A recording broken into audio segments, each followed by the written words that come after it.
बिस्मिल्लाहिर्रहमानिर्रहीम यानी शुरू करता हूँ उस खुदा का नाम लेकर जो बड़ा मेहरबान है, निहायत रहम वाला है। परंतु मुसलमान धर्म के भाई बहनों को तो पता ही नहीं कि वो रहमान खुदा कौन है, बड़ा मेहरबान अल्लाह कौन है। पूरा मुस्लिम समाज शैतान की बंदगी कर रहा है, काल की बंदगी कर रहा है। तो मुसलमानों को तो पता ही नहीं कि बड़ा रहमान अल्लाह कौन है। और वैसे भी मुसलमान भाई तो अपने सदग्रंथों को ढंग से ना पढ़ पाने के कारण, ना समझ पाने के कारण उलेमाओं ने, मुल्लाओं ने, काजियों ने पूरे मुस्लिम समाज में एक ही भ्रमणा फैला रखी है कि अल्लाह निराकार है, अल्लाह दिखाई नहीं देता, अल्लाह बेचून है, अल्लाह धरती पे नहीं आता, अल्लाह कभी इंसान रूप में नहीं आता। फिर वो अल्लाह कहाँ हुआ जो ना दिखाई दे, ना कभी धरती पे आता है, ना जिसका कोई आकार है, ना रंग है, ना रूप है। तो फिर ये कौन कह रहा है कि वो अल्लाह है? फिर ये कैसे साबित करोगे कि वो अल्लाह है? इसलिए पूरा मुसलमान समाज जिसे वर्तमान में अपना अल्लाह मान के, खुदा मान के बंदगी कर रहा है, वो असल में शैतान है। शैतान जिसने 1400 साल पहले जिब्राइल फरिश्ते के माध्यम से हज़रत मोहम्मद के ऊपर कुरान शरीफ नाजिल की थी। तो मुसलमान भाइयों को तो पता ही नहीं अल्लाह कौन है। अल्लाह की जानकारी भी अब दी जाएगी आपको।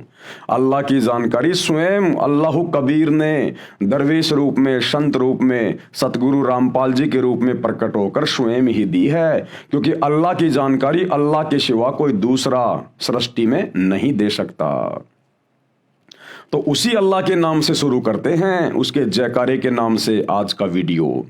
बिस्मिल्लाहिर्रहमानिर्रहीम। परमपिता परमेश्वर, सारी सृष्टि के रचनहार, कुल मालिक, असंख्य ब्रह्मांडों के स्वामी, जगत गुरु, तीनों लोकों में प्रवेश करके सबका भरण पोषण करने वाले राजाधिराज, आत्माधार, नाथों के नाथ, देवों के देव, महादेव, सर्वेश्वर, महेश्वर, मृत्युंजय, अजरो अमर, आदि अनादि, सनातनी प्रभु, जगत पिता जगदीश्वर, श्री श्री 1008 की उपाधि के वास्तविक अधिकारी, अकाल मूरत, शब्द स्वरूपी राम वासुदेव, सर्वगतम ब्रह्म, परम पूज्य, प्रथम पूज्य, परम संत, परम पुरुष, परम धनी, परम दयालु, सत्य कबीर, हक्का कबीर, अल्लाह कबीर, अल्लाह अकबर, बाखबर, अल्लाह ताला, जगत के तारणहार, जगत के मुक्तिदाता, जगत के जगन्नाथ, हारे के सहारे, हिंदुओं के राम, मुसलमानों के अल्लाह, सिखों के वाहिगुरु, ईसाइयों के मसीह, दया के सागर दयानिधि, करुणा के सागर करुणानिधि, स्वयंभू परिभू, संकट मोचन, कष्ट हरण, मंगल करण, दुख भंजन,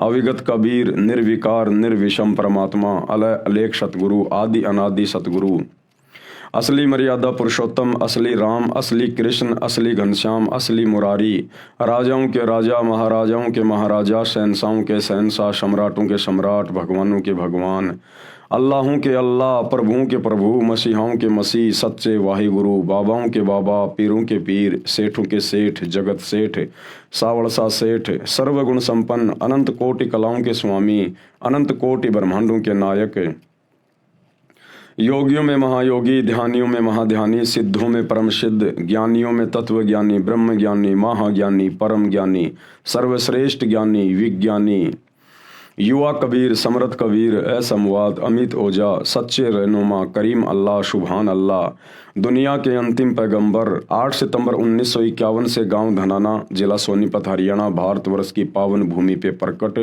रियल कल की भगवान श्री नारायण साकार हरि, श्री बाबा साहेब, नूर अनंत परमात्मा, सच्चे दरवेश, सच्चे मसीहा, संत शिरोमणि सतगुरु रामपाल जी परमेश्वर जी के चरण कमल में लाइव वीडियो देख रहे आप और हम सभी भाई बहनों का अनंत कोटि दंडवत प्रणाम।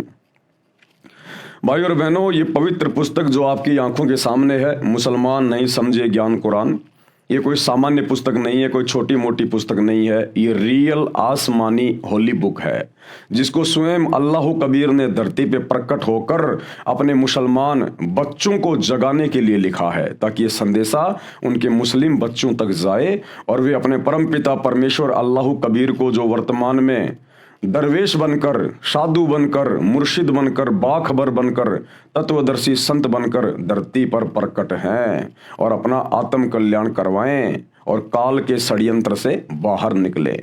इस पवित्र पुस्तक पर अभी तक 8 वीडियो बन चुके हैं। आज ये 9 नंबर का वीडियो है। यदि आप पहली बार ये वीडियो देख रहे हैं तो आपसे प्रार्थना करूंगा आप जी शुरुआत से वीडियो देखना शुरू करें, तभी आपको ये पूरा माजरा समझ में आएगा और आप जी शैतान के भयंकर षड्यंत्र को समझ पाएंगे। तो पिछले वीडियो में गुरुदेव भगवान ने मुसलमान धर्म के जो उलेमा हैं, विद्वान हैं, मुल्ला मौलवी हैं, काजी हैं, उनकी बहुत सारी गलत धारणाओं का परमाणु के साथ में खंडन किया। मुसलमान धर्म के उलेमाओं का कहना है कि कुरान शरीफ में, कुरान मजीद में, तौरात में, जबूर में, इंजल में ये कहीं नहीं लिखा हुआ है कि जन्म और मृत्यु बारंबार होती है। उन लोगों का मानना है कि सिर्फ एक बार ये जन्म मिला है और जितने भी हमारे मुसलमान धर्म के व्यक्ति हैं, हमारे नबी हजरत आदम से लेकर और जब तक वो कयामत का दिन नहीं आता है जो खरबों वर्ष बाद आएगा, तब तक जितने भी मुस्लिम हैं वो सब कब्रों में दफनाए जाएंगे और कयामत के दिन उनको कब्रों से बाहर निकाला जाएगा। और जैसे जिसने कर्म किए हैं, अच्छे कर्म किए हैं तो वो जन्नत में जाएगा, सुख भोगेगा, और जिसने बुरे कर्म किए हैं वो जहन्नुम में जाएगा, दुख उठाएगा। और बाकी नीचे की सारी जो पृथ्वी है, चांद, सूरज, आकाश, तारे, सितारे, ये पूरी कायनात समाप्त कर दी जाएगी। केवल जहन्नुम अर्थात नरक बचेगा जहां पर बुरे कर्म करने वाले मुसलमानों को सजा दी जाएगी, और दूसरा जन्नत बचेगी जहां पर अच्छे कर्म करने वाले मुसलमानों को सदा सदा के लिए सुख भोगने के लिए वहां बैठाया जाएगा। और अल्लाह जिस 7वें आसमान पर रहता है बस वो बचेगा, बाकी सब नष्ट हो जाएगा। तो मुसलमान धर्म के उलेमाओं की इन गलत और मिथ्या धारणाओं को, जो कि उनका अपना मनमुखी आचरण है, उनकी अपनी मनमुखी बातें हैं, मुसलमान धर्म की पुस्तकों में ऐसा कहीं नहीं लिखा हुआ है। इन सब बातों का सतगुरु रामपाल जी ने पिछले वीडियो में आप जी ने देखा किस प्रकार से मुस्लिम धर्म की पवित्र पुस्तकों से आयतें दिखा दिखा के खंडन किया है और समझा दिया कि 21 ब्रह्मांड में सभी जीव मनुष्य शरीरधारी, उनका बारंबार जन्म होगा और उनकी मृत्यु होगी, क्योंकि इस काल को, इस शैतान को प्रतिदिन 1 लाख स्त्री पुरुष इसको खाने का आदेश मिला हुआ है। तो इसने यहाँ पर ब्रह्मा जी के माध्यम से जीवों की उत्पत्ति करवानी है, विष्णु जी के माध्यम से पालन पोषण, उनको आपस में मोह ममता में जकड़ के रखना होता है, और तमोगुण शंकर जी के माध्यम से अंत में उनका सर्वनाश करवा दिया जाता है, मृत्यु करवा दी जाती है किसी भी बहाने। तो ये शैतान का भयंकर षड्यंत्र है जिसका पर्दाफाश सतगुरु रामपाल जी ने मुसलमान धर्म की पवित्र पुस्तकों से ही कर दिया है। सिर्फ आपको देखकर समझने की आवश्यकता है। अब ये परले क्या होती है, मुसलमान जिसको कयामत कहते हैं, असल में मुसलमान धर्म के लोग तो ये भी नहीं जानते वास्तव में कयामत होती क्या है, परले क्या होती है। ये बहुत प्रकार की होती हैं, परले होती हैं, परले भी कई प्रकार की होती हैं। उसके बाद महापरले होती है, महापरले भी कई प्रकार की होती है। उसके बाद दिव्य महापरले होती है और दिव्य महापरले भी कई होती हैं। तो मुसलमान धर्म के लोग तो ढंग से परले यानी कयामत के विषय में भी नहीं जानते। और अब आप जी इस पवित्र पुस्तक मुसलमान नहीं समझे ज्ञान कुरान, इसके अंदर अल्लाहु कबीर सतगुरु रामपाल जी के कर कमल से इन कयामतों के विषय में लिखा हुआ लेख जो पढ़ने जा रहे हैं, ये लेख इस पूरी कायनात में, पूरी सृष्टि में सिवाय सतगुरु रामपाल जी के, इस अल्लाहु कबीर के दूसरा कोई नहीं जान सकता। क्योंकि सूरत फुरकानी 25 आयत नंबर 52 से 59 में मुसलमान धर्म के भाई बहन जिसे अपना खुदा मानते हैं, अल्लाह मानते हैं, वो असल में शैतान है जो हजरत मोहम्मद के ऊपर आयतें नाजिल करते हुए कह रहा है आयत नंबर 59 में कि ए पैगंबर, जिस अल्लाह ने जो तुझे जिंदा रूप में मिला था, चैतन्य रूप में मिला था काबा में, उस जिंदा पे भरोसा रख, वो कभी मरने वाला नहीं है। और जिस अल्लाह ने 6 दिन में पूरी कायनात को रचा, आसमान और जमीन के दरमियान जो भी कुछ था उसको बनाया और 7वें दिन तख्त पे जा बैठा, उसकी जानकारी किसी बाखबर से जा पूछो। यानी उस सुप्रीम अल्लाह के बारे में मुसलमान धर्म के डुप्लीकेट अल्लाह इस शैतान को भी ज्ञान नहीं है। और कह दिया कि उसकी खबर तो किसी बाखबर से जा पूछो, किसी इल्म वाले से, जानने वाले से पूछो। तो भाई वो बाखबर, वो इल्म वाला अल्लाह कबीर स्वयं धरती पर सतगुरु रामपाल जी के रूप में प्रकट है। आप और हम सभी भटकी हुई आत्माओं को शैतान के षड्यंत्र से छुड़वाकर अपने सातवें आसमान सतलोक में ले जाने के लिए आया है। अब वे इस पुस्तक में लिख रहे हैं कि मुसलमान धर्म के लोग तो कयामत के विषय में भी नहीं जानते। कयामत होती क्या है? कयामत से ऊपर तो कई कयामत हैं जिनको परले कहा जाता है, महापरले, दिव्य महापरले। तो देखिए वो क्या होती हैं, किस प्रकार से होती हैं। पवित्र पुस्तक मुसलमान नहीं समझे ज्ञान कुरान, वीडियो नंबर 9। आप पढ़ें परले, महापरले तथा दिव्य महापरले की जानकारी। एक होती है परले, एक होती है महापरले और एक होती है दिव्य महापरले। जब ये दिव्य महापरले होती है उस समय ये तुम्हारा डुप्लीकेट खुदा, डुप्लीकेट अल्लाह, शैतान भी खुदा के द्वारा, सुप्रीम गॉड अल्लाह कबीर के द्वारा नष्ट कर दिया जाता है और इसके पूरे के पूरे ब्रह्मांड भी समाप्त कर दिए जाते हैं। फिर से वो परमात्मा रिकंस्ट्रक्शन करता है, फिर से नई सृष्टि इसको रच के देता है और फिर से उसी प्रकार जीव की उत्पत्तियां शुरू हो जाती है, नर और नारी करके। सबसे पहले गुरुदेव बता रहे हैं परले की जानकारी। परले का अर्थ होता है विनाश। ये दो प्रकार की होती है, आंशिक परले और दूसरी महापरले। एक होती है आंशिक परले, एक महापरले। अब ये आंशिक परले क्या है?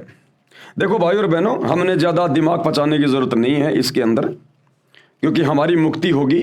हमारे गुरुदेव भगवान ने, अल्लाह कबीर ने हमें जो भक्ति दे दी है, जो शत भक्ति मंत्र हमारे को दे दिए हैं, जो पांचों यज्ञ हमें दे दी हैं, जिससे शैतान से हमारा छुटकारा होगा और हम अपने अल्लाह कबीर परमेश्वर के पास में जाएंगे। लेकिन ये जानकारी इसलिए दी जा रही है कि इस काल ने, शैतान ने, डुप्लीकेट खुदा ने हर धर्म के अंदर अपने झूठे प्रचारक भेज रखे हैं। मुसलमान धर्म में जिनको मुल्ला मौलवी और काजी कहा जाता है, उलेमा कहा जाता है। हिंदू धर्म में जिनको संत, महंत, आचार्य, शंकराचार्य, महामंडलेश्वर कहा जाता है। ये सब के सब काल के एजेंट हैं, इस शैतान के एजेंट हैं और इनका केवल एक ही काम है कि इन भोली भाली अल्लाह कबीर की आत्माओं को धर्म और आदि अधूरी भक्ति के आधार से फंसा के रखना और काल का भोजन तैयार करवाना। तो परमेश्वर उन लोगों की जानकारी के लिए कि नालायकों, परले क्या होती है, महापरले क्या होती है, कब तुम्हारा डुप्लीकेट खुदा शैतान भी नष्ट होता है, ये सारी जानकारी यहां पृथ्वी पर किसी को नहीं है। तो कोई ये ना समझे कि सतगुरु रामपाल जी कोई ऐसे वैसे संत हैं, इनको जानकारी नहीं होगी। जो जानकारी सतगुरु रामपाल जी बताने जा रहे हैं, ये जानकारी तुम्हारे डुप्लीकेट खुदा शैतान को भी नहीं है, ब्रह्मा विष्णु महेश को भी नहीं है। ये जानकारी आंशिक परले ये दो प्रकार की होती है। एक तो चौथे युग, कलयुग के अंत में पृथ्वी पर एक निकलंक नामक 10वां अवतार आता है, जिसे कल्कि भी कहा है।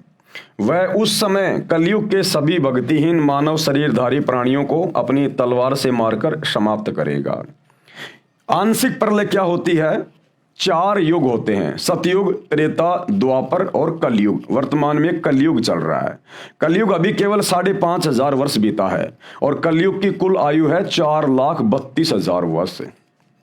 तो कलयुग के लास्ट में, एंड में विष्णु का अवतार आएगा। जैसे त्रेता में रामचंद्र जी आया था, श्री कृष्ण जी आए थे, परशुराम जी आए थे, ऐसे ही कलयुग के एंड में 10वां अवतार आएगा, निकलंक, जिसको कल्कि भी कहा जाता है।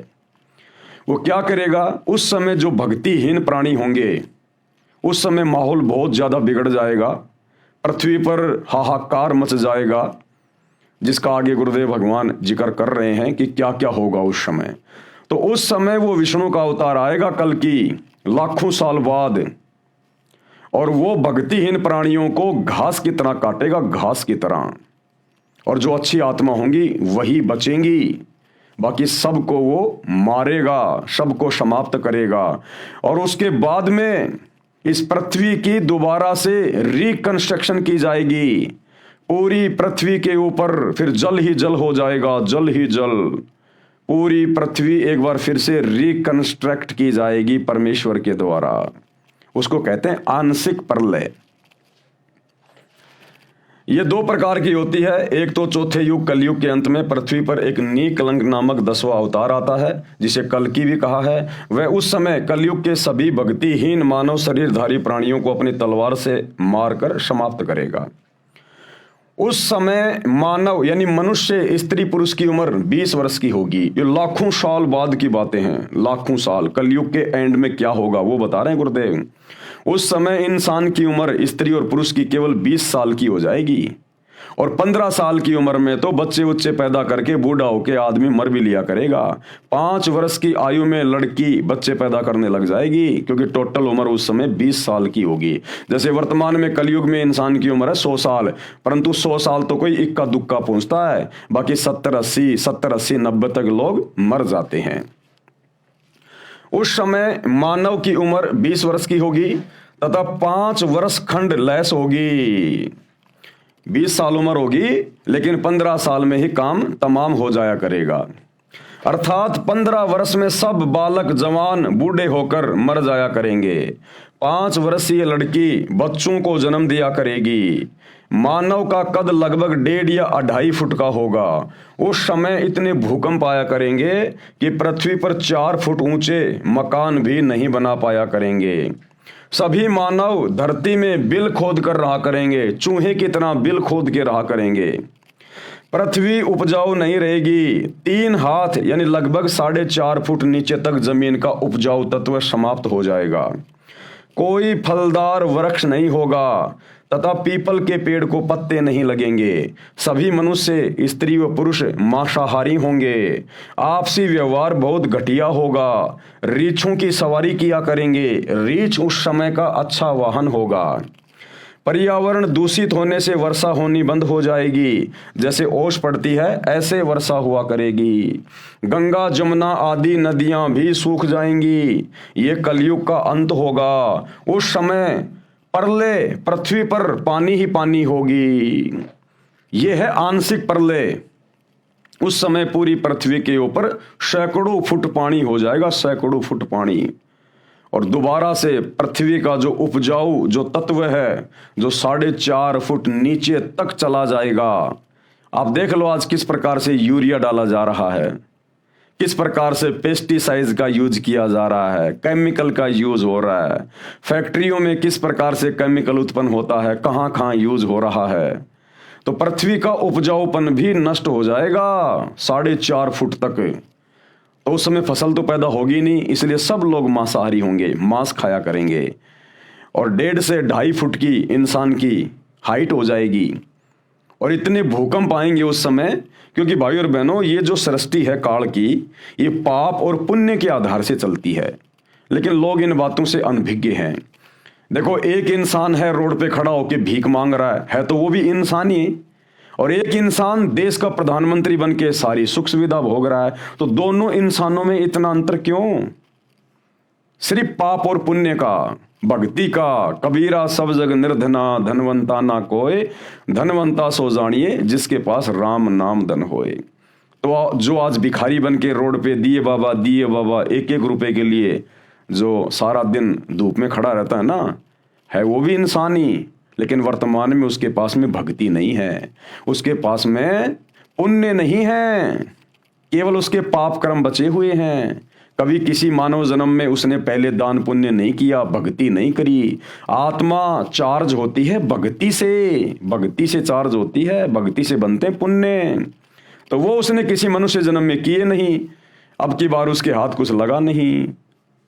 भिखारी बन के सारा दिन रोड पे दिए बाबा, कोई 1 रुपया दिखाता है, कोई 2 रुपया दिखाता है। और दूसरा व्यक्ति देश का राजा बन के, मंत्री, प्रधानमंत्री, राष्ट्रपति बन के, बड़ा बड़ा उद्योगपति बन के ऐशो आराम कर रहा है। क्यों?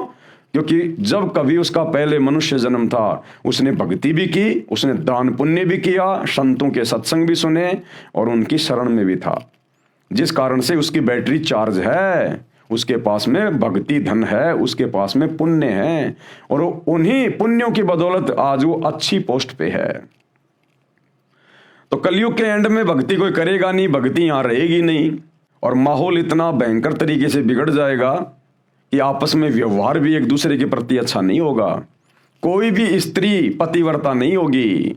ना जाने कितने कितने उनके यार दोस्त होंगे, कितने कितने लोगों के साथ में वो शारीरिक मिलन किया करेंगे। कोई पतिव्रता नहीं रहेगा, ना स्त्री ना पुरुष, और फसल उपजेगी नहीं, क्योंकि पाप के कारण धरती पे अनाज भी उत्पन्न होगा नहीं। उनको कठिनाइयां भोगनी पड़ेंगी, वो कष्ट भोगने पड़ेंगे उनको, जिस कारण से मांस खाया करेंगे, मांस सब मांसाहारी हो जाएंगे। और इतने भूकंप आएंगे, इतने भूकंप आएंगे, कोई 4 फुट का मकान बनाकर भी नहीं रह पाएगा, 4 फुट का मकान बनाकर भी, इसलिए जमीन में बिल खोद के रहेंगे।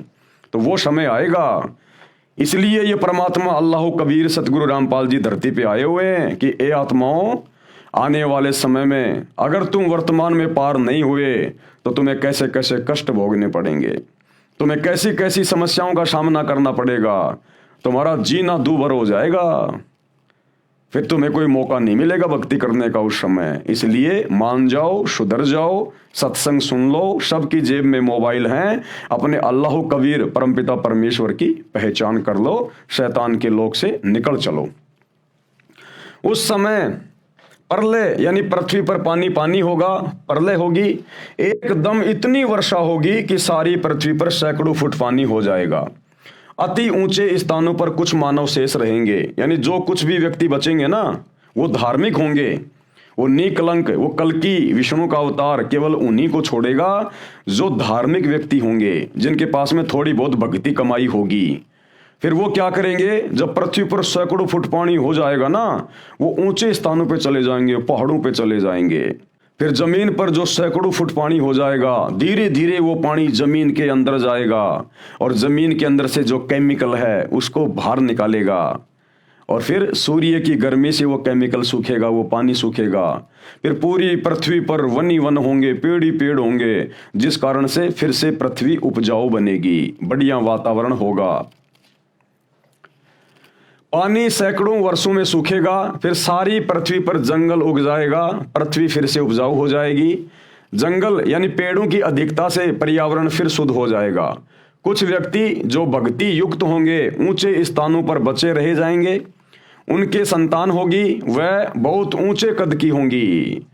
यानी जो व्यक्ति अंत में जो 1.5 फुट के 2-2 फुट के जो बचेंगे, जो पहाड़ों के ऊपर रहा करेंगे, फिर उसके बाद उनके जो संतान हुआ करेगी, वो बढ़िया वातावरण होने से पृथ्वी पर जंगल ही जंगल हो जाएंगे, पृथ्वी का उपजाऊपन फिर से ठीक हो जाएगा। तो उन छोटे छोटे इंसानों को जो बच्चे पैदा होंगे वो उनसे डबल डबल हुआ करेंगे, फिर उसके बच्चे पैदा होंगे वो उससे डबल होंगे। इस प्रकार सैकड़ों फुट की हाइट सतयुग में हो जाती है, फिर वो दोबारा से सतयुग शुरू हो जाएगा। चूंकि वायुमंडल में वातावरण की शुद्धता होने से शरीर अधिक स्वस्थ हो जाएगा, माता पिता छोटे कद के होंगे और बच्चे ऊंचे कद यानी शरीर के होंगे। कुछ समय पश्चात माता पिता और बच्चों का युवा अवस्था में कद समान हो जाएगा। उस समय वातावरण पूर्ण रूप से शुद्ध होगा। इस प्रकार यह सतयुग का प्रारंभ होगा और फिर सतयुग का प्रारंभ हो जाएगा। यह पृथ्वी पर आंशिक प्रलय ज्योति निरंजन यानी काल, ये शैतान के द्वारा की जाती है। अब दूसरी आंशिक प्रलय क्या है? दूसरी आंशिक प्रलय 1000 चतुर्युग पश्चात होती है। दूसरी आंशिक प्रलय होती है वो 1000 चतुर्युग के बाद होती है। पहली आंशिक प्रलय तो हुई चौथे युग के पश्चात, सतयुग, त्रेता, द्वापर और वर्तमान में चल रहा है कलयुग, इसके एंड में होगी। दूसरी आंशिक प्रलय वो कब होगी? वो 1000 चतुर्युग के बाद, क्योंकि जो ब्रह्मा जी हैं, इस काल का बेटा, शैतान का जो बेटा है ब्रह्मा, इस ब्रह्मा का एक दिन इतना लंबा है, कितना? 1008 चतुर्युग का ब्रह्मा जी का एक दिन है, और इसकी कुल 100 वर्ष की उम्र है, 100 वर्ष की आयु, और इसका एक दिन कितना लंबा है? 1008 चतुर्युग का, और 1008 चतुर्युग की ही इसकी रात्रि होती है। अब ये 1008 चतुर्युग का समय कितना होता है? एक चतुर्युग का समय होता है 43,20,000 वर्ष। एक चतुर्युग, सतयुग, त्रेता, द्वापर और कलयुग, ये हो गया एक चतुर्युग, यानी 4 युगों का एक समय चतुर्युग। इन 4 युगों की कुल समय गणना कितनी होती है? 43,20,000 वर्ष। और ऐसे ऐसे 1008 चतुर्युग का ब्रह्मा जी का केवल दिन होता है, दिन। तो जब ब्रह्मा जी का 1008 चतुर्युग का दिन समाप्त होगा, जब रात्रि लगेगी, तो उस समय ये दूसरी आंशिक प्रलय होगी। जब ब्रह्मा जी का दिन होगा और जब दिन समाप्त होगा, रात्रि लगेगी ब्रह्मा जी की, उस समय फिर ये दूसरी आंशिक प्रलय होती है। 1000 चतुर्युग पश्चात होती है, तब श्री ब्रह्मा जी का एक दिन समाप्त होता है। इतने ही चतुर्युग तक रात्रि होती है, यानी 1008 चतुर्युग तक वो प्रलय रहेगी। एक रात्रि तक प्रलय रहती है। वास्तव में श्री ब्रह्मा जी का एक दिन 1008 चतुर्युग होता है। एक ब्रह्मा जी के दिन में 14 इंद्रों का शासन काल पूरा होता है। इंद्र देवताओं का राजा, एक ब्रह्मा जी के एक दिन में, ब्रह्मा जी के एक दिन में 14 इंद्र अपना शासन पूरा करके गधे की योनि में चले जाते हैं। और एक इंद्र का शासन कितना होता है? 72 चतुर्युग। 72 चतुर्युग तक एक इंद्र शासन करता है, देवताओं के राजपथ पे रहता है 72 चतुर्युग तक। और एक चतुर्युग की आयु कितनी? 43,20,000 वर्ष। ऐसे ऐसे 72 चतुर्युग तक इंद्र शासन करता है।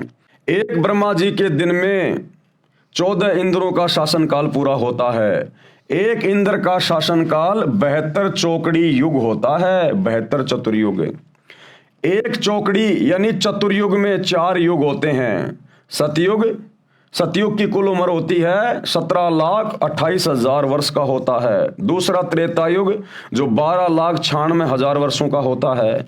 तीसरा द्वापर युग जो 8,64,000 वर्षों का होता है। और चौथा कलयुग जो 4,32,000 वर्षों का होता है। चारों युगों के कुल 43,20,000 वर्ष हैं। गणना करने के लिए आसानी रहे इसलिए चतुर्युग से गणना की जाती है। ब्रह्मा का एक दिन 1008 चतुर्युग का होता है, इसको सीधा 1000 चतुर्युग गिनते हैं। जब ब्रह्मा का दिन समाप्त होता है, यानी 1000 चतुर्युग का समय जब समाप्त होता है, तो पृथ्वी, पाताल व स्वर्ग, इंद्र लोक के सभी प्राणी नाश को प्राप्त होते हैं, वो नष्ट हो जाते हैं। प्रलय में विनाश हुए प्राणी ब्रह्म अर्थात काल जो ब्रह्मलोक में रहता है, ये शैतान तथा व्यक्त रूप से किसी को दर्शन नहीं देता, जिसे अव्यक्त मान लिया गया है, निराकार मान लिया गया है, उस अव्यक्त ब्रह्म यानी काल के लोक में अचेत करके गुप्त डाल दिए जाते हैं। जब ब्रह्मा जी का एक दिन पूरा होता है, रात्रि शुरू होती है, तो ये दूसरी आंशिक जो प्रलय है वो आती है। और जब वो प्रलय आती है तो ये पाताल लोक, स्वर्ग लोक और ये देवताओं के राजा इंद्र का लोक, ये और ये पृथ्वी लोक, ये सब नष्ट हो जाएंगे। नष्ट होने का मतलब जीव नष्ट हो जाएंगे। और सभी जीवों को कहां रखा जाएगा? सभी जीवों को, ये जो ब्रह्म है, जो काल है, शैतान जो किसी के सामने आता नहीं, प्रकट नहीं होता, गुप्त रहता है, अव्यक्त रहता है, सभी जीवों को उसके ब्रह्मलोक में रख दिया जाएगा। जिसे अव्यक्त मान लिया गया है, उस अव्यक्त ब्रह्म यानी काल के लोक में अचेत करके गुप्त डाल दिए जाते हैं। फिर 1000 चतुर्युग, वैसे तो वास्तव में 1008 चतुर्युग की होती है, लेकिन सीधे सीधे 1000 चतुर्युग से काउंटिंग की जा रही है। फिर 1000 चतुर्युग की ब्रह्मा की रात्रि समाप्त होने पर इन तीनों लोकों, पाताल लोक, पृथ्वी लोक, स्वर्ग लोक में उत्पत्ति क्रम प्रारंभ हो जाएगा। फिर से यहां पर जीवों की उत्पत्ति शुरू होती है। उस समय ब्रह्मा, विष्णु, शिव लोक के प्राणी और ब्रह्मलोक यानी महास्वर्ग के प्राणी बचे रहते हैं। यह दूसरी प्रकार की आंशिक प्रलय हुई। अब है महाप्रलय। महाप्रलय भी कई प्रकार की होती हैं, यह 3 प्रकार की होती है। अब भाइयों और बहनों, ये बातें इस पूरी कायनात में सतगुरु रामपाल जी के अलावा ना तो आज से पहले किसी ने बताई और ना आगे कोई बता पाएगा। ये स्वयं अल्लाह कबीर है जो सृष्टि को रचता है और इसको नष्ट करवाता है, इनके अलावा कोई नहीं जान सकता। महाप्रलय ये 3 प्रकार की होती है। प्रथम महाप्रलय क्या है? यह काल ज्योति निरंजन महाकल्प के अंत में करता है। महाकल्प क्या होता है? जब एक ब्रह्मा अपनी 100 साल की उम्र पूरी करके मर जाता है, उसको कहते हैं एक महाकल्प। यह काल ज्योति निरंजन अर्थात शैतान महाकल्प के अंत में करता है, यानी ब्रह्मा जी के मरने की बात करता है। जिस समय ब्रह्मा जी की मृत्यु होती है, ब्रह्मा जी की आयु, ब्रह्मा की रात्रि 1000 चतुर्युग की होती है तथा इतना ही दिन होता है। 30 दिन रात्रि का 1 महीना, 12 महीनों का 1 वर्ष और 100 वर्ष का एक ब्रह्मा का जीवन, यह एक महाकल्प कहलाता है। दूसरी महाप्रलय क्या है? 7 ब्रह्मा जी की मृत्यु के बाद एक विष्णु जी की मृत्यु होती है। अब आपको यह पता चल गया ब्रह्मा जी की कितनी आयु है, कितनी लंबी उम्र है। जब ऐसे ऐसे 7 ब्रह्मा जी अपनी आयु पूरी करके मर जाते हैं, तब एक विष्णु जी की मृत्यु होती है। यानी विष्णु जी जो शैतान का पुत्र है, ये तीनों शैतान के पुत्र हैं, काल के, ब्रह्मा विष्णु महेश। यानी विष्णु जी की इतनी लंबी आयु है, जब 7 ब्रह्मा जी अपनी 100 साल की इतनी लंबी उम्र पूरी करके मर जाते हैं, तब एक विष्णु जी मरता है। यानी ब्रह्मा से 7 गुना ज्यादा विष्णु जी की आयु है। और जब ऐसे ऐसे 7 विष्णु मर जाएंगे, तब एक शंकर जी मरता है। यानी शंकर की आयु विष्णु जी से भी 7 गुना ज्यादा है। तो दूसरी जो महाप्रलय होती है वो कैसे होती है? 7 ब्रह्मा जी की मृत्यु के बाद एक विष्णु जी की मृत्यु होती है। 7 विष्णु जी की मृत्यु के उपरांत एक शिव जी की मृत्यु होती है। इसे दिव्य महाकल्प कहते हैं, दिव्य महाकल्प। उसमें ब्रह्मा विष्णु शिव सहित इनके लोकों के प्राणी तथा स्वर्गलोक, पाताल लोक और मृत्युलोक आदि में अन्य रचना तथा उनके प्राणी नष्ट हो जाते हैं।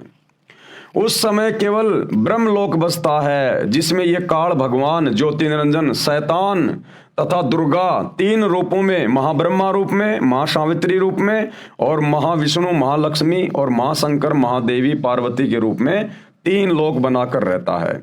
इसी ब्रह्मलोक में एक महास्वर्ग बना है, उसमें चौथी मुक्ति प्राप्त प्राणी रहते हैं, जैसे मार्कंडे, रूमी ऋषि जैसी आत्मा जो चौथी मुक्ति प्राप्त है, जिन्हें ब्रह्मलीन कहा जाता है। वे यहाँ के तीनों लोकों के साधकों की दिव्य दृष्टि की क्षमता से बाहर होते हैं। स्वर्ग, मृत्यु व पाताल लोकों के ऋषि उन्हें देख नहीं पाते, इसलिए ब्रह्मलीन मान लेते हैं, परंतु वे ब्रह्मलोक में बने महास्वर्ग में चले जाते हैं। फिर दिव्य महाकल्प के आरंभ में काल, ये ज्योति निरंजन, शैतान, ये भगवान ब्रह्मलोक से नीचे की सृष्टि फिर से रचता है। काल भगवान अपनी प्रकृति यानी माया आदि भवानी, जो इसकी पत्नी है ये दुर्गा, जिसको प्रकृति भी कहते हैं, माया भी कहते हैं, आदि भवानी भी कहते हैं, महासावित्री, महालक्ष्मी व महादेवी गौरी के साथ रति कर्म से यानी पति पत्नी मिलन से अपने 3 पुत्रों रजगुण ब्रह्मा, सतगुण विष्णु, तमगुण शिव को उत्पन्न करता है। ये काल भगवान उन्हें अपनी शक्ति से अचेत अवस्था में कर देता है। तीनों ब्रह्मा विष्णु महेश को अपनी पत्नी दुर्गा से पैदा करके उनको कोमा में रखता है। फिर तीनों को भिन्न भिन्न स्थानों पर, जैसे ब्रह्मा जी को कमल के फूल पर, विष्णु जी को समुद्र में शेषनाग की सैया पर और शिव जी को कैलाश पर्वत पर रखता है। तीनों को बारी बारी सचेत कर देता है। उन्हें प्रकृति दुर्गा के माध्यम से सागर मंथन का आदेश होता है। तब यह महामाया यानी मूल प्रकृति शेरावाली ये दुर्गा अपने 3 रूप बनाकर सागर में छुपा देती है। 3 लड़कियों यानी जवान देवियों को प्रकट करती है। तीनों बच्चे ब्रह्मा विष्णु शिव इन्हीं तीनों देवियों से विवाह करते हैं। अपने तीनों पुत्रों को 3 विभाग उत्पत्ति का कार्य ब्रह्मा जी को कि बेटा तू इन जीवों के अंदर रजोगुण के प्रभाव से संतान उत्पन्न करने की प्रेरणा कर। तो जो उत्पत्ति का, जो क्रिएशन का जो डिपार्टमेंट होता है वो ब्रह्मा जी को दे दिया जाता है। वह स्थिति यानी पालन पोषण का कार्य विष्णु जी को तथा संहार यानी मारने का कार्य शिव जी को देता है, जिससे ये काल ब्रह्म शैतान की सृष्टि फिर से शुरू हो जाती है, जिसका वर्णन पवित्र पुराणों में भी है, जैसे शिव महापुराण, ब्रह्म महापुराण, विष्णु महापुराण, महाभारत, सुख सागर, देवी भागवत महापुराण में विस्तृत वर्णन किया गया है। और गीता जी के 14वें अध्याय के श्लोक 3 से 5 में संक्षिप्त रूप से कहा गया है। अब तीसरी महाप्रलय क्या है? तीसरी महाप्रलय क्या है? एक ब्रह्मांड में 70,000 बार त्रिलोकीय शिव यानी काल के तमोगुण पुत्र की मृत्यु हो जाती है, तब एक ब्रह्मांड की प्रलय होती है। यानी ब्रह्मा जी से 7 गुना ज्यादा आयु विष्णु जी की, विष्णु जी से 7 गुना ज्यादा आयु शंकर जी की यानी शिव की। और जब ऐसे ऐसे 70,000 शिव जन्मते और मर लेते हैं, उसके बाद फिर ये तीसरी महाप्रलय होती है। तथा ब्रह्मलोक में तीनों स्थानों पर रहने वाला काल महाशिव अपना महाशिव वाला शरीर भी त्याग देता है। इस प्रकार यह एक ब्रह्मांड की प्रलय अर्थात तीसरी महाप्रलय हुई। तथा उस समय एक ब्रह्मलोकीय शिव यानी काल की मृत्यु हुई तथा 70,000 त्रिलोकीय शिव काल के पुत्र की मृत्यु हुई। अर्थात एक ब्रह्मांड में बने ब्रह्मलोक सहित सर्वलोकों के प्राणी विनाश में आते हैं। इस समय को परब्रह्म अर्थात अक्षर पुरुष का एक युग कहते हैं। इस प्रकार गीता अध्याय 8 श्लोक 16 का भावार्थ समझना चाहिए। इसी प्रकार 3 दिव्य महाप्रलय होती हैं। दिव्य महाप्रलय कितनी प्रकार की होती हैं? 3 प्रकार की। अब मुसलमान धर्म के उलेमा, विद्वान, मुल्ला, मौलवी, काजी बस एक ही चीज जानते हैं, कयामत कयामत। वो कयामत को भी ढंग से नहीं जानते। अब सतगुरु रामपाल जी परमात्मा ये अल्लाह कबीर बता रहा है कैसे कैसे सृष्टि रची हुई है, कैसे कैसे ये नष्ट होती है, इनके सिवा कोई नहीं बता सकता। सौपन में भी कोई नहीं सोच सकता जो बातें सतगुरु रामपाल जी परमेश्वर जी ने आके बताई हैं सृष्टि के विषय में। इसी प्रकार 3 दिव्य महाप्रलय होती हैं।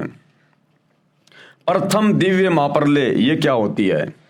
जब 100 ब्रह्मलोकीय शिव यानी काल ब्रह्म की मृत्यु हो जाती है, तब चारों महाब्रह्मांडों में बने 20 महाब्रह्मांडों के प्राणियों का विनाश हो जाता है।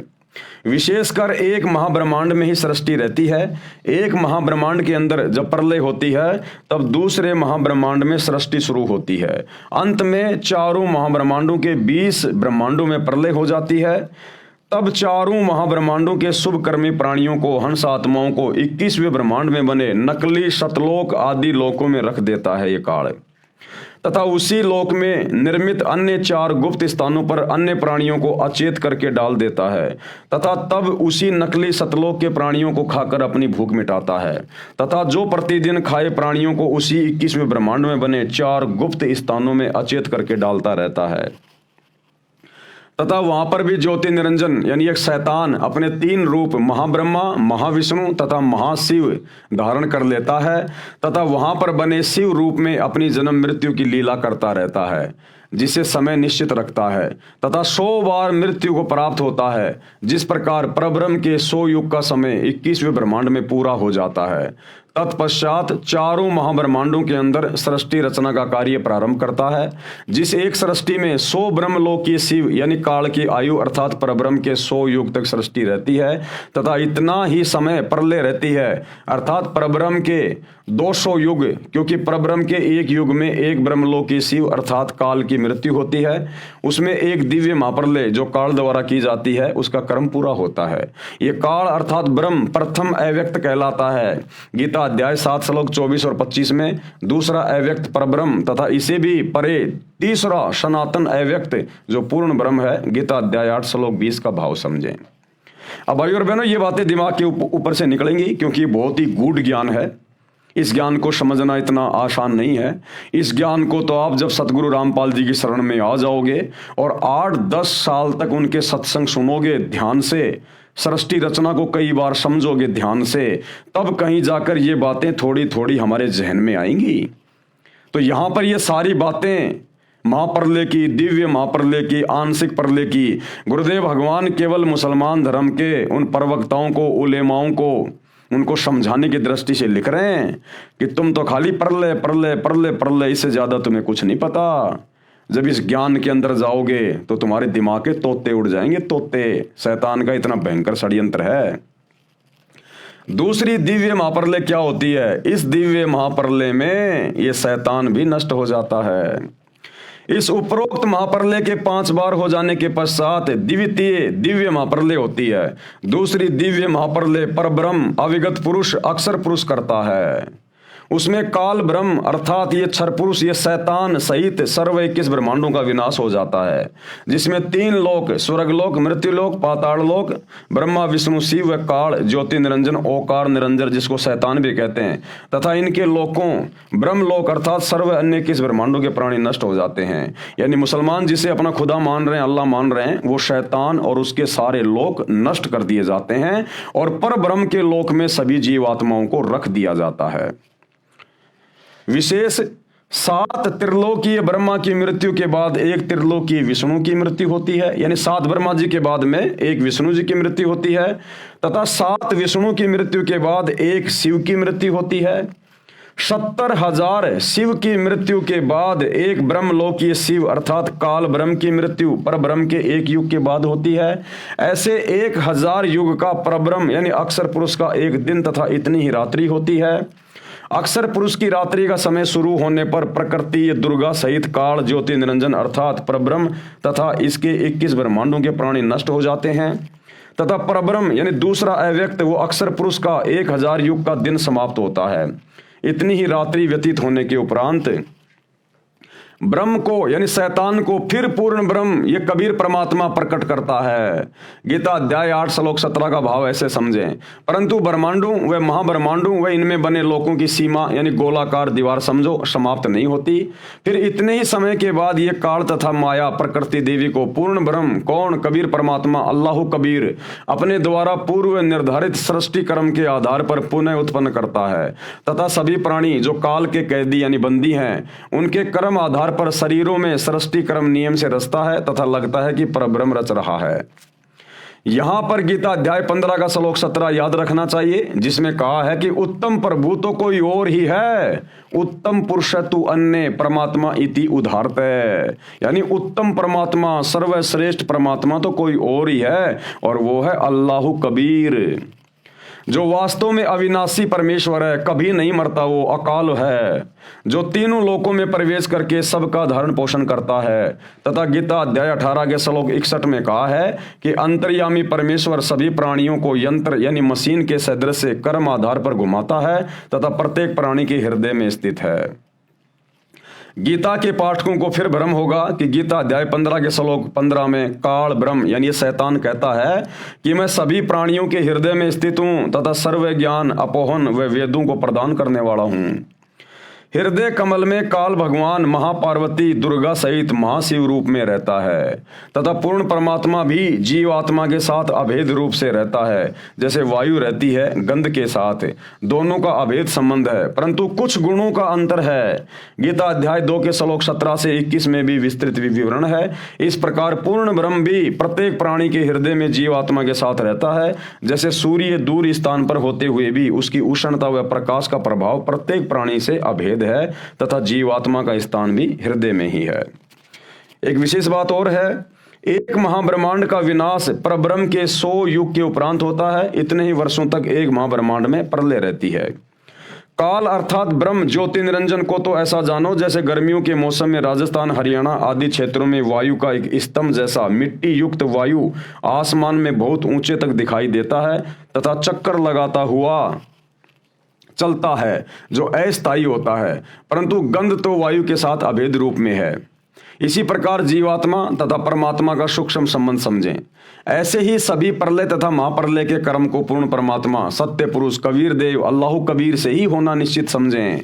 1000 युग जो परब्रह्म की रात्रि है उसके समाप्त होने पर काल ये ज्योति निरंजन शैतान की सृष्टि फिर से सत्य पुरुष कबीर देव अल्लाह कबीर की शब्द शक्ति से बनाए समय के विधान अनुसार प्रारंभ होती है।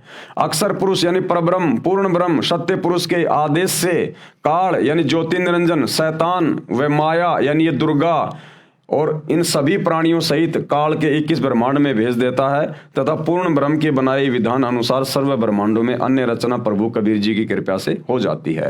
माया यानी प्रकृति तथा काल ज्योति निरंजन के सूक्ष्म शरीर पर नूरी शरीर भी पूर्ण परमात्मा ही रचता है तथा शेष उत्पत्ति ब्रह्म अपनी पत्नी दुर्गा प्रकृति के संयोग से करता है। शेष स्थान निरंजन 5 तत्व के आधार से रचता है। फिर काल ये ज्योति निरंजन यानी शैतान इसकी सृष्टि प्रारंभ होती है। इस प्रकार ये परब्रह्म दूसरा अव्यक्त कहलाता है। अब तीसरी दिव्य महाप्रलय, ये तीसरी दिव्य महाप्रलय क्या है? तीसरी दिव्य महाप्रलय कबीर परमेश्वर अल्लाह कबीर का जो बड़ा बेटा है अचिंत, तो कबीर परमेश्वर के आदेश से उनका बेटा अचिंत तीसरी दिव्य महाप्रलय करता है। और तीसरी दिव्य महाप्रलय में नीचे के जितने भी ब्रह्मांड हैं, इस शैतान के काल के 21 ब्रह्मांड और अक्षर पुरुष के 7 संग ब्रह्मांड, इस सारी रचना को समाप्त कर देता है, नष्ट कर देता है, बिल्कुल खत्म कर देता है। यानी सतलोक से नीचे की जितनी भी रचना है वो सारी नष्ट कर दी जाती है तीसरी दिव्य महाप्रलय में। और फिर परमेश्वर के आदेश से अचिंत फिर से इसको दोबारा से रचता है। जैसा कि पूर्वोक्त विवरण में पढ़ा कि 70,000 काल यानी शैतान के शिव रूपी पुत्रों की मृत्यु के पश्चात एक ब्रह्म यानी महाशिव की मृत्यु होती है। वह समय पर ब्रह्म का एक युग होता है। इसी के विषय में गीता अध्याय 2 श्लोक 12, अध्याय 4 श्लोक 5 तथा 9 में, अध्याय 10 श्लोक 2 में गीता ज्ञानदाता प्रभु कह रहा, ये शैतान कहता है कि मेरी भी जन्म मृत्यु होती है, वो इस प्रकार से होती है। बहुत से जन्म हो चुके हैं जिनको देवता लोग ब्रह्मा विष्णु महेश शिव सहित व महर्षि जन भी नहीं जानते, क्योंकि ये सभी देवी देवता महर्षि जन ये सभी इस शैतान से उत्पन्न होते हैं। ये शैतान सबकी उत्पत्ति करता ब्रह्म ये काल, तो ये देवी देवता नहीं जान सकते कि कैसे प्रलय होती है, शैतान कौन है, कैसे उसकी मृत्यु होती है, कैसे उसका जन्म होता है। क्योंकि जिस प्रकार अपने बाप की उत्पत्ति को बेटे नहीं बता सकते, वो तो दादाजी बताएगा। तो ये जो ब्रह्म है, जो काल है, ये ब्रह्मा विष्णु महेश का पिता है। तो ब्रह्मा विष्णु महेश अपने पिता की उत्पत्ति के बारे में नहीं जानते। इस ब्रह्म, इस काल शैतान की उत्पत्ति बताएगा सत्य पुरुष परम अक्षर ब्रह्म कबीर देव अल्लाह कबीर, वो बताएगा। तो आज ये सारी की सारी जानकारी जो आपको दिखाई जा रही है, बताई जा रही है, ये अल्लाह कबीर सत्य पुरुष सतगुरु रामपाल जी धरती पे प्रकट हैं, जो सारी की सारी जानकारी दे रहे हैं। तेरे और मेरे बहुत से जन्म हो चुके हैं जिसको देवता लोग ब्रह्मा विष्णु तथा शिव सहित वे महर्षि जन भी नहीं जानते, क्योंकि वे सब मुझसे ही उत्पन्न हुए हैं। कौन कह रहा है? ये शैतान।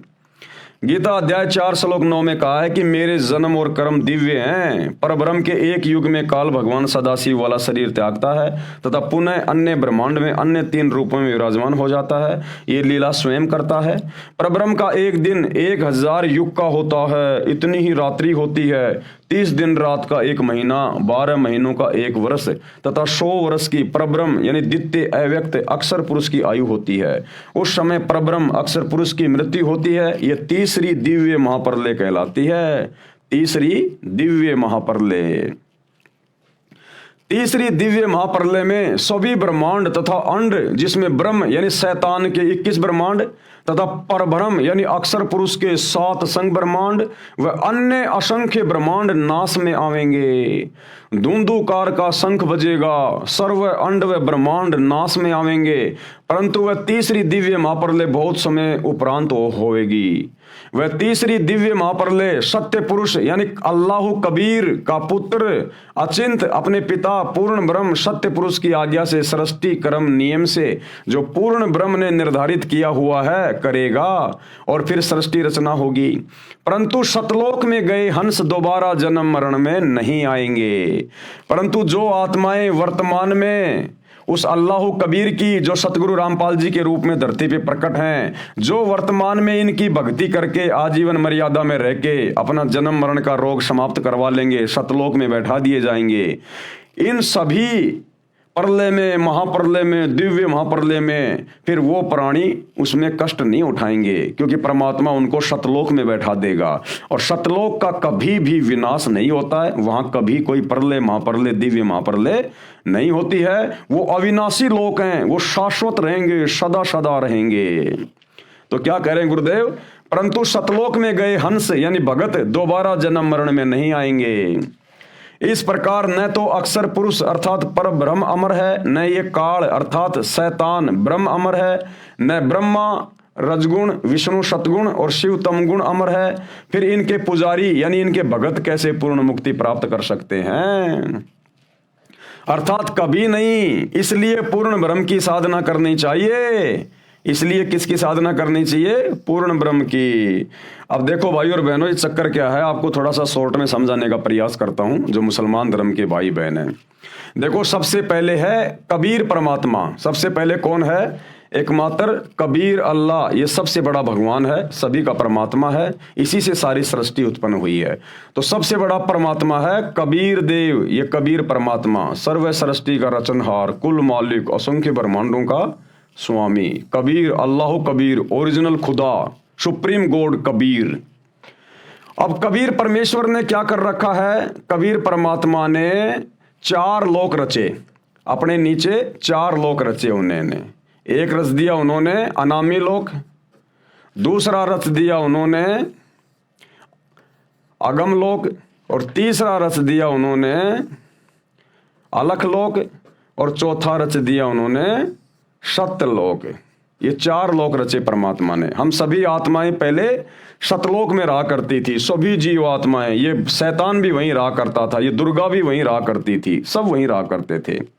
ये जब आप सृष्टि रचना सुनोगे सतगुरु रामपाल जी के मुख कमल से यूट्यूब पे, तब आपको समझ में आएगा।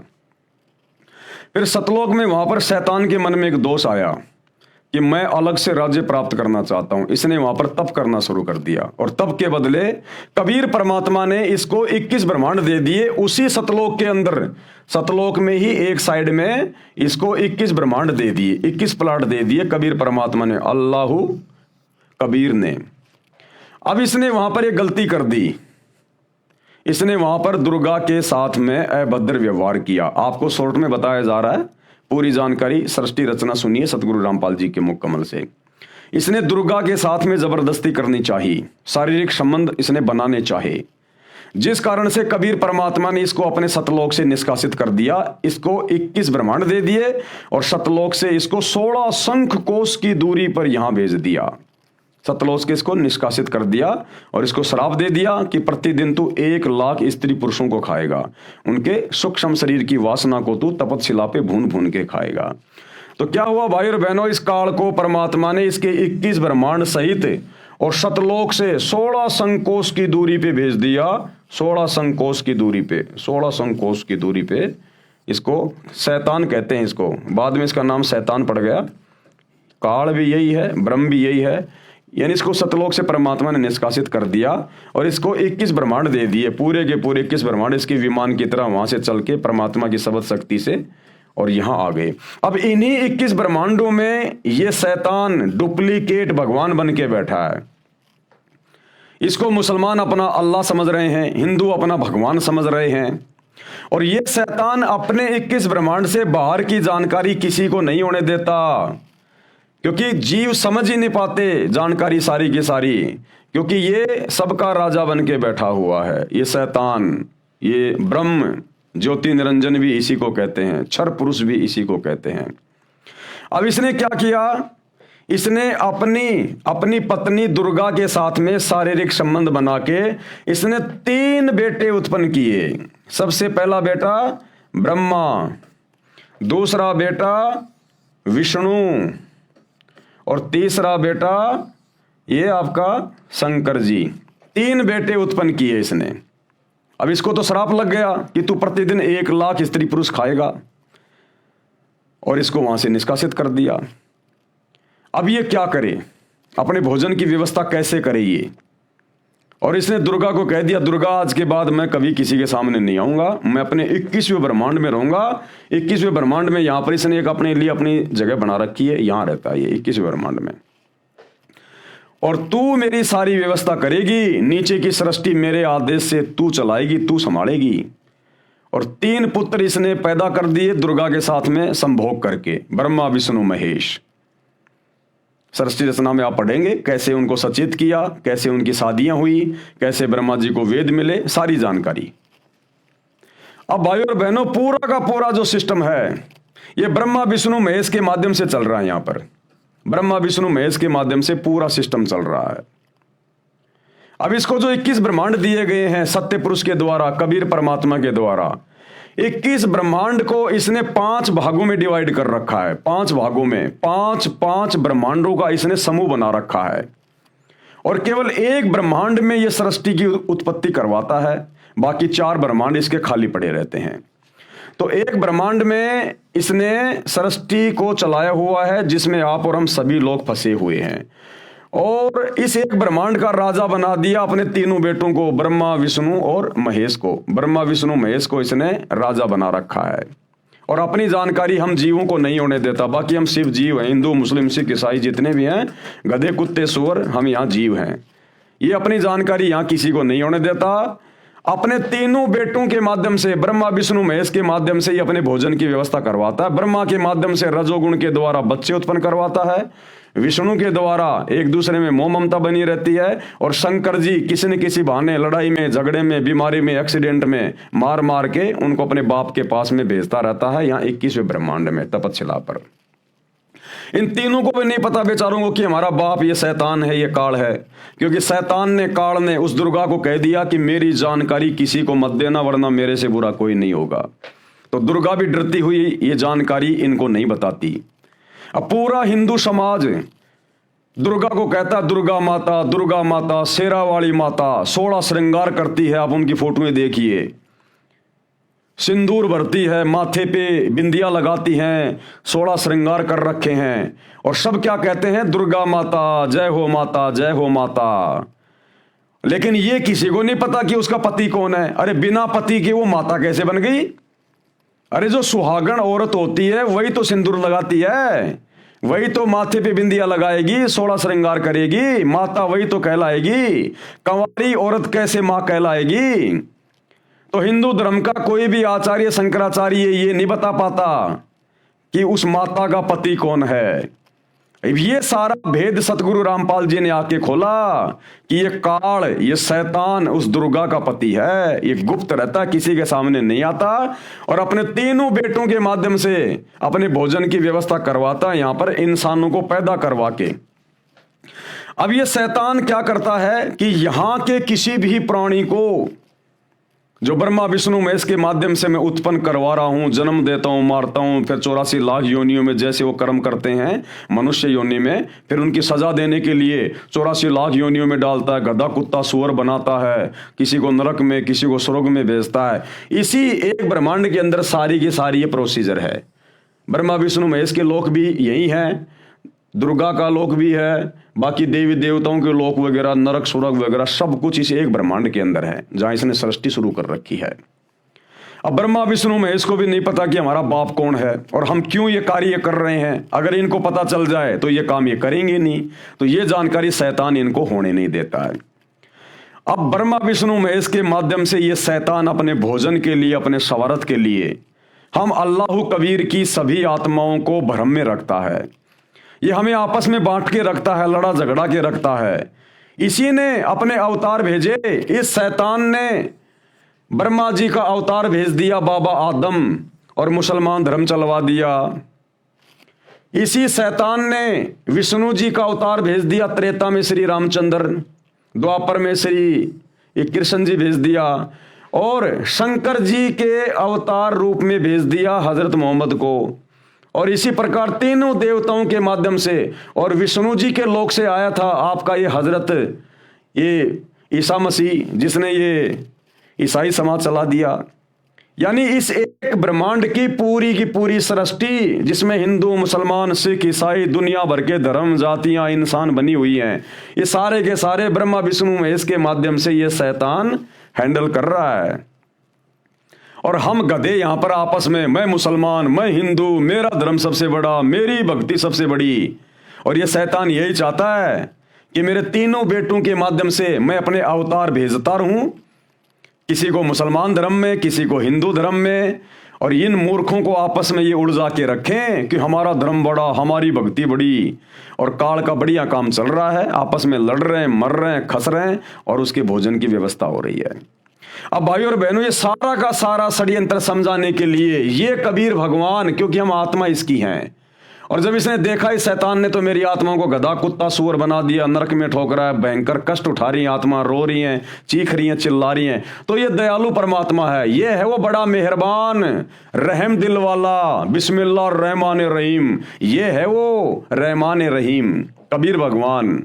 तो फिर ये कबीर भगवान क्या करता है, ये आता है क्योंकि ये सर्वशक्तिमान है, ये कुछ भी कर सकता है। फिर ये परमात्मा आता है यहां पर इस गंदे लोक में एक बाखबर बन के, तत्वदर्शी संत बन के, साधु बन के, और फिर ये हम आत्माओं को ज्ञान देता है पूरी सृष्टि रचना का कि तुम्हारे को शैतान ने इस प्रकार से भयंकर षड्यंत्र में फंसा रखा है और तुम मेरे पास रहा करते थे सतलोक में, जहां किसी चीज की कोई कमी नहीं थी, ना वहां तुम्हारी कभी मृत्यु होती, ना कभी बुढ़ापा आता, ना कोई काम करना पड़ता, तुम्हारे बड़े बड़े महल हैं, तुम्हारे एरोप्लेन हैं, किसी चीज की वहां कोई कमी नहीं है। और तुम इस शैतान के चक्कर में आ गए। शैतान तुम्हारे को बैला फुसला के दुर्गा के माध्यम से यहां ले आया और अब तुम वापस चलो, मैं तुम्हें ज्ञान देने के लिए आया हूं संत रूप में, दरवेश रूप में। ये शैतान किसी के सामने नहीं आता, ये अव्यक्त रहता है, गुप्त रूप में रहता है। यहां पर ये साकार है, इंसान के जैसा है, लेकिन इसने पूरा का पूरा सिस्टम अपने तीनों बेटे ब्रह्मा विष्णु महेश के माध्यम से शुरू करवा रखा है। ये किसी के सामने नहीं आता, जिस कारण से मुसलमान भाई इसको कहते हैं कि भगवान दिखाई नहीं देता, भगवान निराकार है। मुसलमान कह देते हैं हमारा अल्लाह दिखाई नहीं देता, अल्लाह निराकार है। अरे तुम्हारा अल्लाह यहां बैठा है, ये शैतान, ये काल, ये है तुम्हारा अल्लाह, तुम्हारा भगवान, तुम्हारा गॉड, ये है। ये इसलिए सामने नहीं आता किसी के भी, और सारा का सारा कार्य अपने तीनों बेटों ब्रह्मा विष्णु महेश के माध्यम से कर रहा है। सबको यहां पर जातियों में, धर्मों में उलझा के रखा हुआ है। कभी अपने बेटे ब्रह्मा के लोक से आत्मा भेज देता है, उसको बाबा आदम बना देता है। कभी ये किसी को विष्णु के लोक से भेज देता है, ईसा मसीह को भेज दिया, और शंकर जी के लोक से इसने हजरत मोहम्मद को भेज दिया। तो ये नीचे की जो सृष्टि है सारी की सारी, ये ब्रह्मा विष्णु महेश के माध्यम से चल रही है। ब्रह्मा विष्णु महेश के फिर बाद में अवतार आएंगे, पैगंबर आएंगे, और हम मूर्ख आपस में धर्म और जातियों के नाम पर बटे हुए हैं।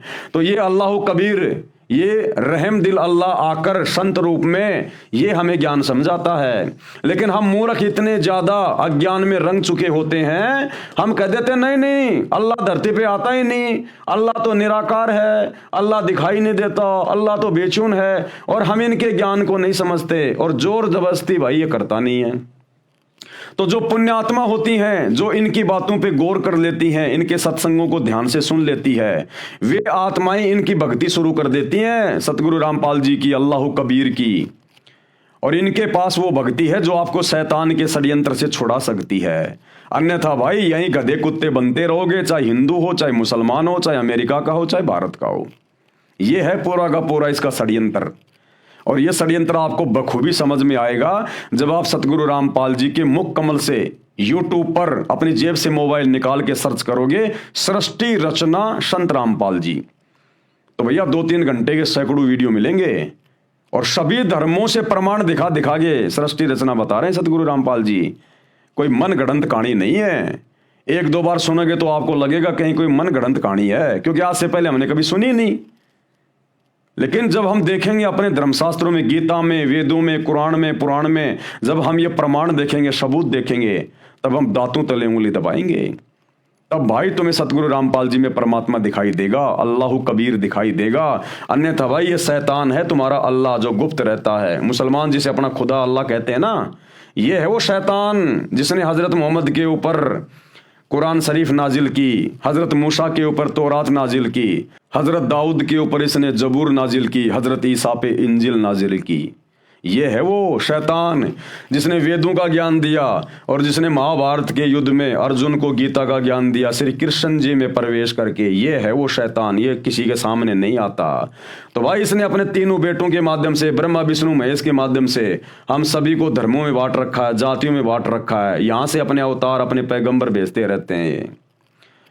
तो ये सारी जानकारी अल्लाह कबीर स्वयं आके देता है भाई, ये भेद और कोई नहीं बता सकता। इसलिए सतगुरु रामपाल जी के सत्संग सुनने की आवश्यकता सभी को, जितने भी इंसान है इस पृथ्वी पर। अगर अपना पीछा छुड़वाना चाहते हो, तो शैतान के षड्यंत्र से बाहर निकलना चाहते हो, अन्यथा भैया महा कष्ट। तो मुसलमान धर्म के उलेमाओं खुद भी समझो, और भोली भाली आत्मा को भी समझाओ, और नरक के रास्ते से बाहर निकालो। ये है पूरा का पूरा षड्यंत्र। और ये सतगुरु रामपाल जी के द्वारा सृष्टि रचना को ढंग से सुने बिना, उनके सत्संग ढंग से ध्यान देकर सुने बिना, वह लाख जन्म भी समझ में नहीं आएगा। तो भाई और बहनों, आज की वीडियो में हम केवल इतना ही लेंगे। परमात्मा ने आज हमें 3 प्रकार की जो परलें होती है उसके विषय में समझाया। और कल रात्रि 8 बजे सभी भाई बहन फिर से लाइव जुड़िए, क्योंकि कल रात्रि का जो वीडियो होगा वो भी बहुत ज़्यादा इम्पोर्टेंट होगा। ये थोड़ा सा वीडियो शेष है, हम इसको थोड़ा सा और कर लेते हैं इसको पूरा।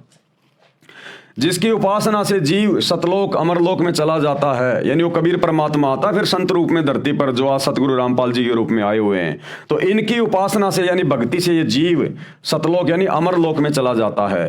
फिर वह कभी नहीं मरता, फिर इस गंदे लोक में नहीं आता और सतलोक में कभी मृत्यु होती नहीं, पूर्ण मुक्त हो जाता है। वह पूर्ण ब्रह्म कबीर देव अल्लाह कबीर तीसरा सनातन अव्यक्त है, जो गीता अध्याय 8 के श्लोक 20-21 में वर्णन है। गीता अध्याय 15 श्लोक 16-17 में यही कहा है। श्लोक 16, इस लोक में 2 पुरुष, एक क्षर पुरुष यानी ये काल शैतान ज्योति निरंजन, तथा दूसरा अक्षर पुरुष यानी परब्रह्म, तथा इनके लोकों के सब प्राणी नाशवान हैं, ये सब मरते हैं। आपने देखा ना तीसरी दिव्य महाप्रलय में अक्षर पुरुष भी, ये शैतान भी, इसके लोक भी सब नष्ट हो जाते हैं। आत्मा सबकी अमर है। फिर गीता अध्याय 15 ही के श्लोक 17 में कहा है कि वास्तव में पुरुषोत्तम यानी श्रेष्ठ परमात्मा तो उपरोक्त क्षर पुरुष यानी शैतान तथा अक्षर पुरुष से अन्य है। जो परमात्मा कहलाता है, जो रहमान कहलाता है, बड़ा मेहरबान कहलाता है, वो है वो कबीर भगवान, जो वर्तमान में सतगुरु रामपाल जी के रूप में आए हुए हैं।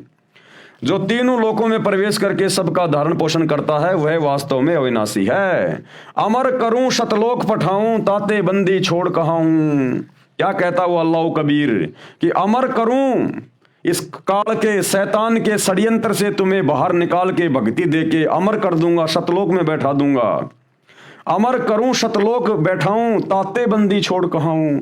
इसलिए इसको बंदी छोड़ कहा जाता सूक्ष्म वेद में, 5वें वेद में, कबीर सागर में। बंदी छोड़ का मतलब जो हमें काल के बंधनों से, कर्म बंधनों से छुड़वा दे, अपनी भक्ति दे के जन्म और मरण के बंधनों से छुड़वा दे, उसको कहते हैं बंदी छोड़। 84 लाख योनियों के बंधन से छुड़वा दे, उसको कहते हैं बंदी छोड़, यानी बंधनों से छुड़वाने वाला। इस शैतान ने, इस काल ने हमारे को यहाँ पर ब्रह्मा विष्णु महेश के माध्यम से हर प्रकार से बंधनों में बांध रखा है। हमें जानकारी नहीं होने देता भक्ति की, सच्चे खुदा की, सच्ची इबादत की। हमारे को कर्म बंधनों में बांध के रखता है, हमसे बुरे कर्म करवाता है, फिर बुरे कर्मों की बदौलत ये हमारे को नरक में ठोक देता है, गधे कुत्ते सूअर की योनि में ठोक देता है। तो इन तमाम प्रकार के शैतान के द्वारा लगाए गए कर्मों से जो भगवान आके हमें बचाता है, छुड़वाता है, उसको कहते हैं बंदी छोड़, जो हमें शैतान के बंधनों से छुड़वा कर सतलोक ले जाता है। अमर करूं शतलोक पठाऊं यानी बैठाऊं, ताते बंदी छोड़ कहाऊं। उसी पूर्ण परमात्मा अविनाशी परमेश्वर का प्रमाण गीता जी के अध्याय 2 के श्लोक 17 में, अध्याय 3 के श्लोक 14-15 में, अध्याय 7 के श्लोक 13 और 19 व 29 में, अध्याय 8 के श्लोक 3, 4, 8, 9, 10, 20, 21, 22 में, अध्याय 13 श्लोक 12 से 17 तथा 22 से 24, 27 से 28, 30, 31 व 34 तथा अध्याय 4 श्लोक 31, 32, अध्याय 5 श्लोक 14, 15, 16, 19, 20, 24, 26 में, अध्याय 6 श्लोक 7 तथा 19, 20, 25 से 27 में तथा अध्याय 18 श्लोक 46, 61, 62 तथा 66 में भी विशेष रूप से प्रमाण दिया गया है। अब ये इतने प्रमाण, इतनी जानकारियां कौन दे सकता है? ये हिंदू धर्म के ठेकेदार चारों शंकराचार्य एक एक वेद को लेके बैठे हुए हैं। आज तक बताया इन्होंने कभी ये ज्ञान इस प्रकार से खुल के? इनको तो शैतान के विषय में भी जानकारी नहीं है। ब्रह्मा विष्णु महेश को ये अजरो अमर बता रहे हैं, यहाँ तो शैतान ब्रह्मा विष्णु महेश का बाप भी मरता है और असंख्य बार मर लिया। तो काहे के शंकराचार्य हैं जिनको वेदों का भी ढंग से ज्ञान नहीं है। विशेष रूप से प्रमाण दिया गया है कि उस पूर्ण परमात्मा की शरण में, कौन से पूर्ण परमात्मा? अल्लाह कबीर, जो वर्तमान में संत रूप में धरती पे प्रकट है। उस पूर्ण परमात्मा की शरण में जाकर जीव फिर कभी जन्म मरण में नहीं आता, शतलोक चला जाता है। अमर करूं शतलोक पठाऊं, ताते बंदी छोड़ कहाऊं। विशेष काल का जाल समझने के लिए ये विवरण ध्यान रखें कि त्रिलोक में यानी तीनों लोकों में एक शिव जी है जो इस काल का बेटा है, शैतान का बेटा है, यानी ब्रह्मा विष्णु महेश तीनों शैतान के बेटे हैं। जो 7 त्रिलोकीय विष्णु जी की मृत्यु तथा 49 त्रिलोकीय ब्रह्मा जी की मृत्यु के उपरांत मृत्यु को प्राप्त होता है। ऐसे ही काल भगवान एक ब्रह्मांड में बने ब्रह्मलोक में महाशिव रूप में रहता है। परमेश्वर द्वारा बनाए समय के विधान अनुसार सृष्टि का समय बनाए रखने के लिए ये ब्रह्मलोक वाला महाशिव काल भी मृत्यु को प्राप्त होता है। जब त्रिलोकीय 70,000 ब्रह्म काल के पुत्र शिव मृत्यु को प्राप्त हो जाते हैं, तब एक ब्रह्मलोकीय शिव यानी ब्रह्म ये शैतान पूर्ण परमात्मा द्वारा बनाए समय के विधान अनुसार परवश हुआ मरता है तथा जन्मता है। यह है ब्रह्मलोकीय शिव यानी ब्रह्म, इसको काल भी कहते हैं। इसकी मृत्यु का समय परब्रह्म अक्षर पुरुष का एक युग होता है। इसलिए गीता जी के अध्याय 2 के श्लोक 12, गीता अध्याय 4 श्लोक 5, अध्याय 10 श्लोक 2 में कहा है कि मेरे तथा तेरे बहुत जन्म हो चुके हैं, कि अर्जुन तेरे और मेरे बहुत जन्म हो चुके हैं। कौन कह रहा है? ये शैतान, ये ब्रह्म श्री कृष्ण जी में प्रवेश करके, मैं जानता हूं तू नहीं जानता, मेरे जन्म अलौकिक अर्थात अद्भुत होते हैं। अद्भुत उदाहरण आदरणीय गरीबदास साहिब जी सन 1717 संवत 1774 में श्री बलराम जी के घर पर माता रानी जी के गर्भ से जन्म लेकर 61 वर्ष तक शरीर में गांव छुड़ानी जिला झज्जर में रहे तथा सन 1778 विक्रम में संवत 1835 में शरीर त्याग गए। आज भी उनकी स्मृति में एक यादगार बनी है जहां पर शरीर को जमीन में सादर दबाया गया था। 6 महीने के उपरांत वैसा ही शरीर धारण करके आदरणीय गरीबदास साहेब जी 35 वर्ष तक अपने पूर्व शरीर के शिष्य भूमड़ सैनी जी के पास शहर सहारनपुर उत्तर प्रदेश में रहकर शरीर त्याग गए। वहां पर हिंदू तथा मुसलमान दोनों उनके शिष्य हुए। वहां भी आज उनकी स्मृति में यादगार बनी है। स्थान है सहारनपुर शहर में चिलकाना रोड से कलसिया रोड निकलता है। कलसिया रोड पर आधा किलोमीटर चलकर बाईं तरफ ये अद्वितीय पवित्र यादगार विद्यमान है तथा उस पर एक शिलालेख भी लिखा है जो प्रत्येक साक्षी है। उसी के साथ में बाबा लालदास जी का भी बाड़ा बना हुआ है। तो भाइयों और बहनों, कल हम शुरू करेंगे दूसरा अध्याय। हमारा एक अध्याय इस पवित्र पुस्तक मुसलमान नहीं समझे ज्ञान कुरान, इसके ऊपर पूरा हो चुका है। कल हमारा दूसरा अध्याय शुरू होगा और दूसरा अध्याय क्या है? अल्लाह पृथ्वी पर आता है या नहीं आता है। अल्लाह वो परमेश्वर अल्लाहु कबीर पृथ्वी पर आता है या नहीं आता है। तो कल हमारा दूसरा अध्याय शुरू होगा। बहुत सारी गूढ़ जानकारियां, अच्छी अच्छी जानकारियां मुसलमान धर्म के भाई बहनों को प्राप्त होने जा रही हैं और मुसलमान धर्म के भाई बहनों की पुस्तकों से ही आयतें बताई जाएंगी, दिखाई जाएंगी कि कहां कहां लिखा हुआ है कि वो अल्लाह कबीर धरती पर सशरीर आता है, मनुष्य रूप में आता है। लेकिन मुसलमान धर्म के मुल्ला मौलवी सतगुरु रामपाल जी परमेश्वर जी के तत्व ज्ञान के अभाव से समझ नहीं पाए। कोई नहीं समझ पाया किसी भी धर्म का कोई भी व्यक्ति, क्योंकि संपूर्ण जानकारी अल्लाह कबीर स्वयं धरती पर प्रकट होकर ही समझाता है। अन्यथा कुरान शरीफ गलत सिद्ध हो जाएगी, क्योंकि कुरान शरीफ में हजरत मोहम्मद को वो शैतान कह रहा है कि जिस अल्लाह ने, जिस खुदा ने 6 दिन में सृष्टि रची, 7वें दिन तख्त पे जा बैठा, उसकी खबर किसी बाखबर से जा पूछो। उसने भी हाथ खड़े कर लिए मुसलमानों के खुदा ने, अल्लाह ने, उस डुप्लीकेट अल्लाह ने, शैतान ने, कि भैया मैं भी नहीं जानता उस कबीर अल्लाह के बारे में पूरी जानकारी, वो किसी बाखबर से पूछो। तो भाई बाखबर कौन है जो अल्लाह के बारे में बता देगा? वो अल्लाह स्वयं ही बाखबर बन के आता है। तो आज वो अल्लाह, अल्लाह कबीर रहमान अल्लाह स्वयं सतगुरु रामपाल जी के रूप में धरती पर प्रकट है, जिन्होंने अभी अभी इस पुस्तक में अपने कर कमल से इस शैतान की उत्पत्ति और इसकी मृत्यु कैसे होती है, अक्षर पुरुष की उत्पत्ति और उसकी मृत्यु कैसे होती है, ये परले क्या है, महापरले क्या है, दिव्य महापरले क्या है, जिसको आज तक कोई नहीं बताया सतयुग से लेकर वर्तमान तक। तो ये कौन है? सोचने की बात है। थोड़ा सा दिमाग पे जोर डालो, स्वयं अल्लाह कबीर धरती पे प्रकट है। तो भाई और बहनों, आज के वीडियो में केवल इतना ही। कल रात्रि 8 बजे सभी भाई बहन फिर से लाइव जुड़िए। तब तक गुरुदेव भगवान हम सबको आज्ञा दें, इजाजत दें, सद्बुद्धि दें, आशीर्वाद दें। बंदी छोड़ अल्लाह कबीर सच्चे दरवेश सतगुरु रामपाल जी परमेश्वर जी की जय हो।